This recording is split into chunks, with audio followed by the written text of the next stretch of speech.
सभी को नमस्कार, गुड इवनिंग। स्वागत है आप सभी का आज के इस शानदार सेशन में।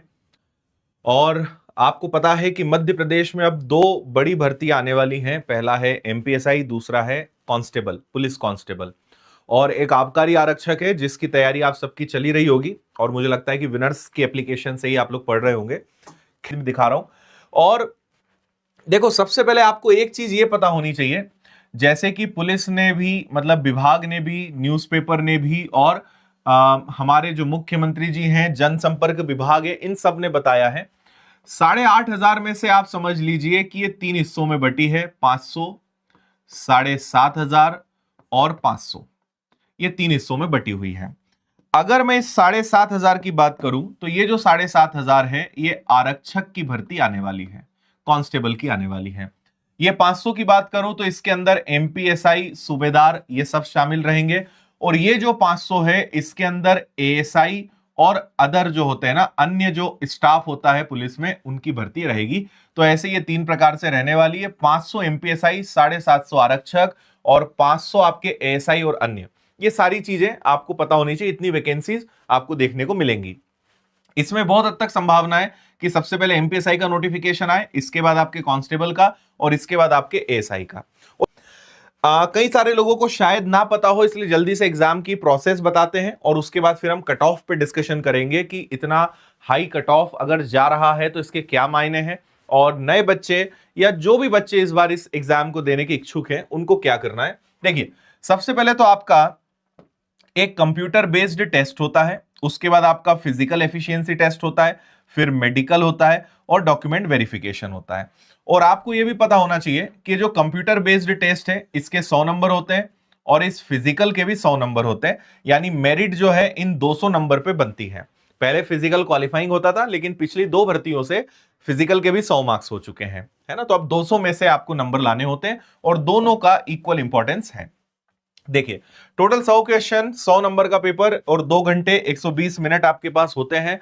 और इसमें 40, 30, 30 के सेक्शंस हैं। जनरल नॉलेज, रीजनिंग के 40 सवाल, इंटेलेक्चुअल एबिलिटी, मेंटल एबिलिटी के 30 सवाल, साइंस और सिंपल अरिथमेटिक के 30 सवाल। यानी आपको इससे आपको समझना है। लेकिन मैं आपको मोटे मोटे स्तर पे बता दूं कि आपको मैथ्स पढ़ना है, आपको रीजनिंग पढ़ना है, आपको साइंस पढ़ना है और आपको जीएस पढ़ना है।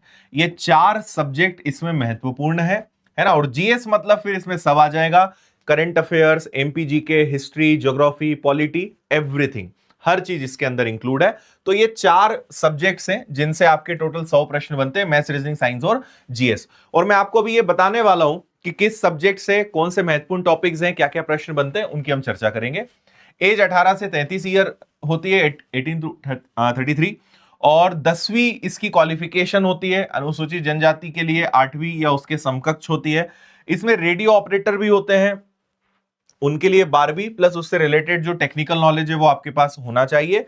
तो रेडियो ऑपरेटर मतलब बेसिकली जो टेक्निकल जॉब होता है वो। और जीडी यानी जनरल ड्यूटी, सामान्य जो आरक्षक होते हैं उनका यह रहता है। तो 10वीं के बाद आप पुलिस में आरक्षक के पद पे जा सकते हैं, ठीक है।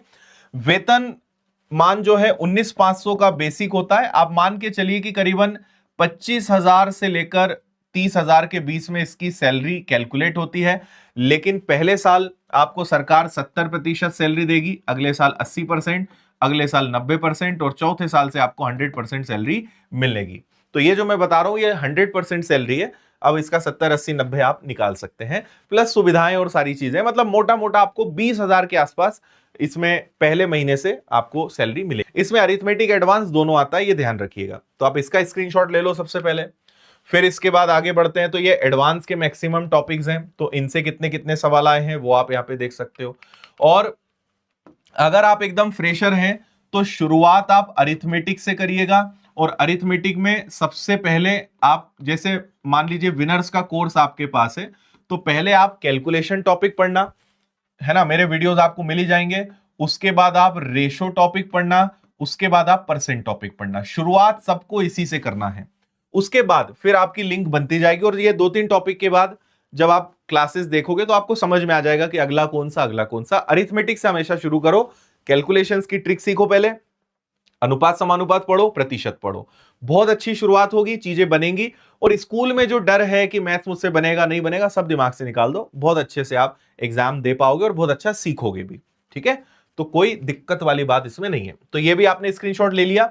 इसके बाद अगर रीजनिंग की बात करें, जिसमें लगभग सब बच्चे 100% मार्क्स लेकर आते हैं, तो आप भी इसकी अच्छी तैयारी करो और रीजनिंग सबसे बन जाती है, कोई दिक्कत आती नहीं है। तो इनका स्क्रीनशॉट आप ले सकते हो। फिर ये और कुछ टॉपिक्स हैं। साइंस की अगर बात करते हैं तो ये बहुत महत्वपूर्ण है। फिजिक्स के आपको 2 से 3 सवाल हर शिफ्ट में देखने को मिलेंगे ही। केमिस्ट्री के इससे ज्यादा सवाल लगभग 4 से 5 आपको देखने को मिलेंगे। बायोलॉजी के भी लगभग सेम 4 से 5 सवाल। और एक और चीज जो बहुत जगह, बहुत कोचिंग्स में, बहुत जगह पढ़ाते ही नहीं है, और विनर्स में आपको इसकी अलग से स्पेशल क्लासेस भी मिलती है एनवायरमेंट, पर्यावरण की, क्योंकि इससे भी सवाल आते हैं। तो 2 से 3 सवाल जो हैं आपको इसके भी मिलेंगे, और ये सब हम आपको सिलेबस में पूरा पढ़ाएंगे, कोर्स में पूरा मिलेगा। जनरल अवेयरनेस, करंट अफेयर्स की बात करते हैं तो जनरल अवेयरनेस में आप देखो, अर्थशास्त्र, इतिहास, भारत भूगोल, भारत और विश्व का भूगोल, राज्य व्यवस्था, किताबें, लेखक, समझौते, करंट अफेयर्स का पूरा जो पार्ट है, सबसे ज्यादा सवाल इसी से आते हैं, 17 से 18। और अब बात करते हैं सिलेक्शन कैसे हो। तो आप मेरा एक सिंपल सा रूल याद रखिएगा जिसका नाम है SRP, है ना। बहुत सिंपल भाषा में समझा रहा हूं, फिर आपको कुछ अच्छी टिप्स देने वाला हूं। पूरा फोकस करिए सिलेबस कवर करने पर, क्लासेस बहुत अच्छे से अटेंड करिए, उनका रिवीजन करिए, और रिवीजन करके खूब सारी प्रैक्टिस करिए। अगर इन तीनों का बैलेंस बना लिया तो आपको सफल होने से कोई नहीं रोक सकता, है ना भाई। सिलेबस अच्छे से कवर हो, उनका अच्छे से रिवीजन होते रहे, प्रैक्टिस होते रहे। अब हम बात करते हैं रणनीति का 1 बाय 1। देखिए भाई, सबसे पहले आता है मैथमेटिक्स। जैसा मैंने कहा कि भाई पहले तो अपने कैलकुलेशन को अच्छा करो। आप जब मैथ्स पढ़ोगे ना तो आपको समझ में आएगा कि यार मैथ्स में चीजें तो हमसे सब बन रही है, बस महत्वपूर्ण यह है कि हमारी स्पीड अच्छी हो। और स्पीड अच्छी कैसे आती है, उसके लिए कैलकुलेशन पर काम करिए। कैलकुलेशन के सारी चीजें मैंने यहां लिख दी है कि क्या क्या चीजें आपको ध्यान रखनी है। इतना करने के बाद अरिथमेटिक स्टार्ट करो। सबसे पहले अनुपात पढ़ो, अच्छे से खत्म करो। उसके विनर्स के एप्लीकेशन पे निशुल्क प्रीवियस ईयर्स के प्रश्न और मॉक टेस्ट आपको मिल जाएंगे, तो उन सब का फायदा उठाइए, उनसे अच्छे से करिए। ठीक है, प्रीवियस पेपर्स ये सब आपको मिल जाएंगे, और आप पे आपको फोकस करना है कौन से टॉपिक महत्वपूर्ण है, आप इसको पढ़ लीजिएगा। ठीक है, एडवांस मैथ्स में आपको सबसे पहले मतलब नंबर सिस्टम है, फिर ज्योमेट्री, अलजेब्रा, मेंसुरेशन, इनसे सवाल पुलिस में ज्यादा आते हैं, आप इन टॉपिक्स पे ध्यान दीजिएगा, है ना। और फिर थोड़ा सा मिक्स करके, अगर आपने परसेंटेज पढ़ लिया तो आपसे simple interest, compound interest, profit and loss, ये सब बनेंगे, क्योंकि ये सारी चीजें कनेक्टेड है एक दूसरे से, है ना।